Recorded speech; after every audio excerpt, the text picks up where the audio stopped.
আসলে সময় থাকতে আমি আপনি কাজে লাগাইতে পারি না।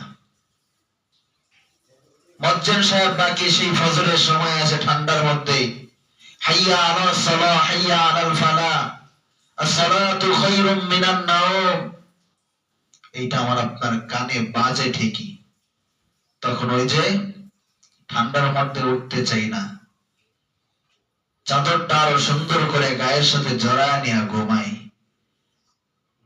আরে ওই সময় তো ঘুমাইলেন, যদি ওই চাদরটা এবার আপনার জীবনের শেষ জড়ানো হয়ে যায়, ভাববেন আজকে থেকে যখন ফজরের আজান কানে আসবে, জোহরের আজান কানে আসবে, মনে করবেন আমার জীবনের শেষ আজান এটা আমার কানে আসতেছে, মনে করবেন জীবনের শেষ সেজদা আমি মসজিদে যাই দিলাম।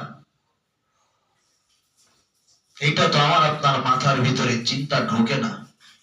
ঢুকবে বাবা, ওই দিন ঢুকবে যেদিন এই মসজিদের মাইকে এলান হয়ে যাবে অমুক নাই, তমুক নাই, অমুকের সন্তান নাই, অমুকের বাবা নাই, অমুকের মা নাই।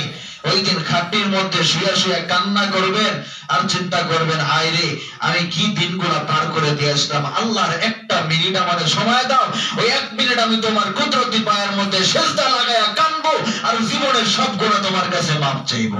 ওই দিন আল্লাহ দিবে না, ওই দিন আল্লাহ দিবে না। আজ ওলামায়ে কেরাম কথা বললে কথাগুলো শুনতে মনে চায় না, দিমাগের মধ্যে ঢোকাইতে মনে চায় না।